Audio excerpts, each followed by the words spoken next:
you're already looking at what if I'm not enough of XYZ for somebody else? And a lot of that comes down to, I haven't really accepted what I like to do in life.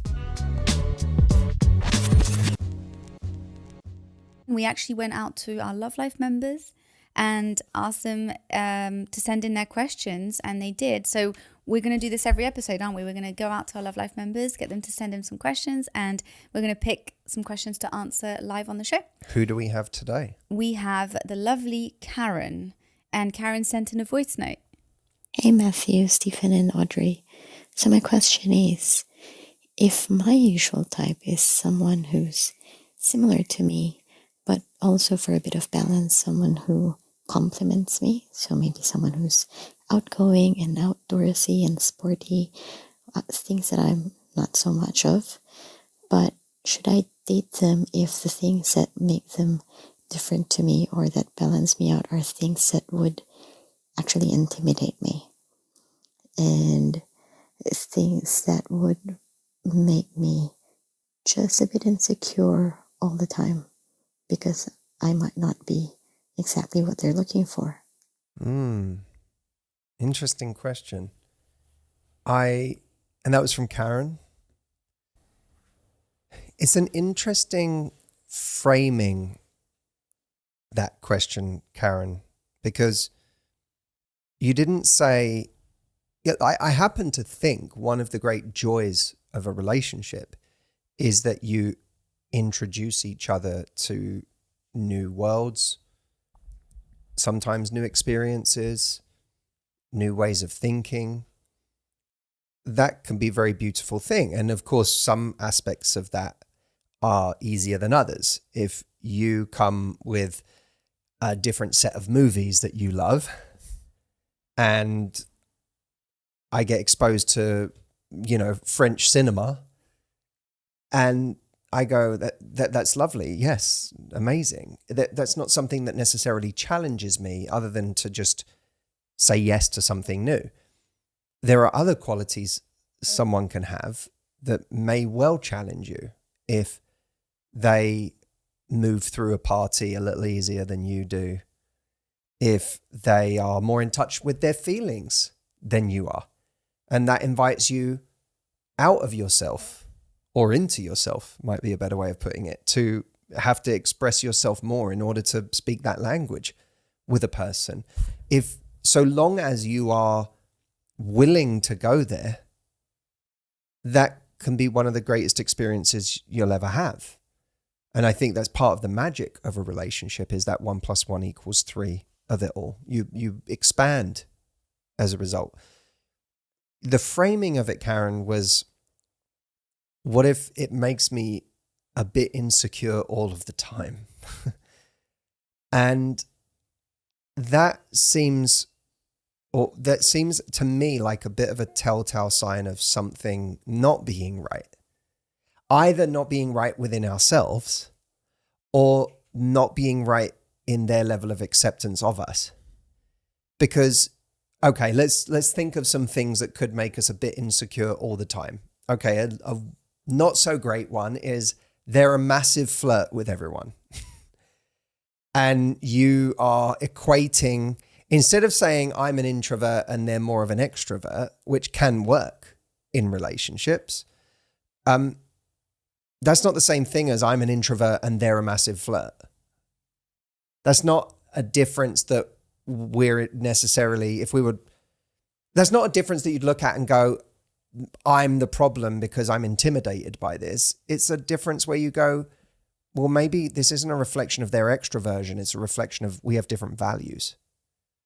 I value being really respectful to my partner and a high degree of loyalty in the way I speak to other people, and this person does not. So now you might be feeling a bit insecure all the time, but it's not for reasons that you should shame yourself about. It's because you have different values in that department. I wonder if Karen, though, potentially meant insecure because they have traits, like, for instance, if they're sporty, it makes her feel bad about herself if she's not sporty because it highlights something in her. So that's exactly where I was going, is that if someone is different in a way that's not bad, but it provokes an insecurity in us, that can be a sign of one of two things. It can be, firstly, on their part, a lack of acceptance. Because if we feel like someone is a certain way and they're always trying to change us to be more like that, then we don't feel accepted. And we start to feel at risk. Like if I don't change to become more sporty or more outdoorsy, they're not going to want me anymore. And sometimes that comes from the other person. We notice the ways that, you know, they were initially attracted to us, but now it annoys them. It bugs them that we're not more like them in that department. But I would argue that a sign of a right relationship is one where you can be affectionate and laugh about your differences, not one where you're trying to change the other person to be more like you in that department. Yeah. So it could come from them that you're feeling insecure. Now, if you say there's nothing they're doing that is making me feel like they're not having jabs at me for not being more outdoorsy, I just have this deep feeling of I'm not making them happy. I'm not pleasing them. Then we should explore that in ourselves and say, where does this come from for me? Is there a pleaser streak in me that makes me feel like in order to be liked by this person, I have to do what they want to do all the time and that I can't just be me? What's the fear there? And and by the way, sometimes it's really helpful to communicate that fear to a person. Like can I share something with you? Sometimes I worry that you're outdoorsy and I'm not, and that bothers you, but I might be completely wrong about that. But sometimes it's on my mind. And an understanding person will be like, oh my God, I don't need you to be that. That's my thing. And frankly, it's fun for, like that's time where I get to go and hang out with my friends anyway. So I enjoy it. It like is a fun thing for me to go and do with my friends. I have people in my life I do that with. I don't need you to be more of that.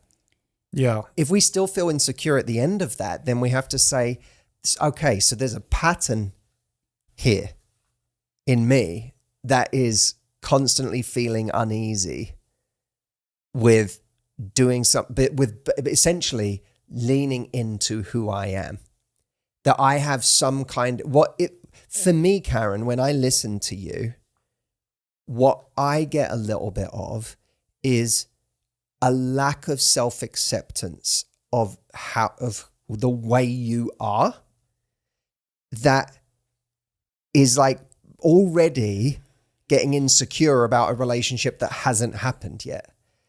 You're already looking at what if I'm not enough of XYZ for somebody else? And a lot of that comes down to, I haven't really accepted what I like to do in life, what I enjoy doing, the way I like living. And that lack of self-acceptance then gets reflected in, what if I get with someone and their differences make me insecure all the time? Hey everyone, we're interrupting our own podcast. And when I say we, I mean the entire podcast crew. Hi. We were just discussing the biggest problem of dating in these times. And that is the fact that no one seems to want to commit, or at least that's what we hear. If you took the things that we hear from people as the truth, you would believe that commitment no longer exists. I'm just seeing where it goes. Let's keep it easy breezy, little squeezy. Just feel like I haven't really traveled Asia yet. The point is, it seems harder than ever to get someone to commit, but we have something for you. It is called From Casual to Committed, a 1-hour free masterclass where I give you my most practical advice for how to move something from casual to an actual real relationship. Go to getcommitment.com to watch it right now for free. I'll leave a link. It's getcommitment.com. And now, off to Bali. Back to the episode. I think just listening to Karen, and I think so many people will relate to this feeling. I know I do. when we are out there dating and we're looking for somebody, we're so afraid of being left and rejected. And we're so afraid that like people will go, oh, actually, like I see you and like you're not quite enough of this, or you're not quite enough of that, or like, yeah, I kind of wanted someone who was a bit more like this. But you said this before, which I think is so powerful. People basically think what you tell them to think about you. And Karen, you know, when you're going into dating and relationships, if you are going in with this kind of almost energy of hedging already from the get-go, going like, oh, what if they think that's not enough that I'm like this? And what if I'm with someone and they're a little bit more successful than me, a bit more sporty than me, a bit more outdoors, whatever it might be. You're already almost kind of telling them what to think of you before they've made up a decision about you. Mm-hmm. I think of Jessie Itzler and Sarah Blakely because they are like so different as a couple. And Sarah Blakely has so much going on for herself. She's obviously incredibly successful and amazing, but she obviously just has her own interests and has so much that she loves to do that is completely independent of Jessie. And Jessie has like his own interest that he really loves to do. And Jessie has his own thing that he loves to do, and he loves to do all these crazy endurance sports and whatever. And they're completely different in terms of their interest. For those of you that don't know, like their Instagram posts couldn't be more different. His idea of a good time is, you know, traveling around the world doing extreme things. Ultraman, like ultra marathons and things like this. And her version of a good time is like hanging out with her girlfriends. Yeah, or getting a room at a spa for a weekend and eating peanut M&Ms on the bed. Like, exactly. But she didn't go into that relationship, I'm assuming, going, oh, what if I'm not sporty enough for Jessie? She kind of went into it going, I'm Sarah Blakely. I'm good. Like, I am who I am, and I'm proud of who I am, and I'm comfortable with who I am. And like, I think that we should just all channel that kind of our inner Sarah Blakely when it comes to dating, because, you know, Karen, if you're already going into it unsure that somebody is going to think that you're not enough, that's because there's obviously something inside of you that already feels that, you know, you already feel like you're not enough to begin with. And that is a very dangerous thing to be leading with when you're meeting new people, because people are really looking for cues from you on what to think about you. I definitely remember, you know, I used to feel more pressure when dating to conform or less accepting of my own traits. Like, I jokingly call myself an indoor cat because, like, you are an indoor cat. I like reading. I like movies. You like falling asleep on our sofa. I like doing stuff at home. Like, I'm at home. Huh? You're a big purrer. I do purr. Yeah, and I like spending time indoors, and like I do stuff, but I'm not mountain climbing every weekend. I'm not going and doing extreme things all the time. And I used to feel more like, I might have to pretend to be this guy a bit more because, you know, that might not be someone else's type. And there's a great freedom when you can say, like, you don't even need someone to be exactly that type, but when you can go, if they can accept that, then like it's fine. I don't need to feel like I have to justify it. I don't feel like I have to be someone else. There's someone else for that person who wants mountain climbing every weekend. There's someone else for them.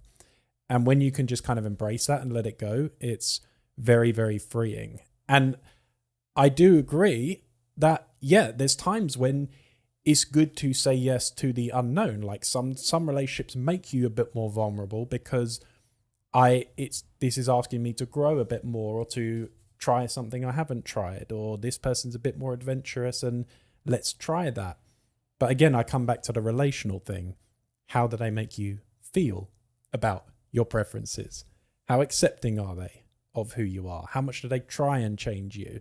Those things become more important, I think, than, you know, us always being into the same thing. If your insecurity is coming from a place of there being, like, the idea of someone being something in a certain area is kind of like triggering something in you that feels like latent potential feels like something you've been ignoring, then listen to that too. Because it might be that there's something in you that you're shying away from. And you're worried like you're going to come face to face with someone who highlights a part of you that you wish you had worked on more. And if that's the case, work on it now. Like, start thinking about what that thing is. Let's say you're an introvert and you're much more comfortable at home or doing your own thing or being in small groups. That's fine. But are there ways you feel like you are holding yourself back, either socially or in being brave, in your confidence, that are actually just important for their own sake for you to work on? Because if you do that, you'll feel like you're fulfilling that part of yourself, and someone won't trigger that fear, that insecurity in you, because you'll feel like, no, but I am doing it. I may not be doing someone else's version of going out 3 nights a week and having a full social calendar, because I don't need all of that. But maybe I do feel like I'm holding myself back a bit, and I'm using my introversion as an excuse to hold myself back. And maybe that's something I need to address now. Because if I'm proud of myself in that area, and I do it in my way, in a way that's right for me, but if I become proud of myself and my progress in that area, when I then come face to face with someone who really embodies that characteristic, my feeling won't be insecurity. It will just be an acknowledgement of, oh, we're different in this department, but I'm proud of myself in this department. We're different, but I'm proud of the me that I am in this department. Not, we're different and I'm insecure about the me that I am in this department. So it can be an invitation into self-acceptance of the way you are different from certain people, and that being okay. But it can also be an invitation into maybe some part of yourself that you're neglecting right now, that you're afraid is going to confront you when you're out there dating people who are either more natural in that area or who have actually already faced that area within themselves. This clip was from our brand new format on the Love Life podcast. We have a brand new channel for it on YouTube. It is called The Love Life Podcast. I have linked it up below. Go subscribe to that channel right now so that every time we release a new episode, you get notified. We didn't want to crowd out the normal channel with the full episode, so we are putting them there. Go subscribe to that and subscribe to this channel while you're at it. We will see you soon. Thank you so much. Bye.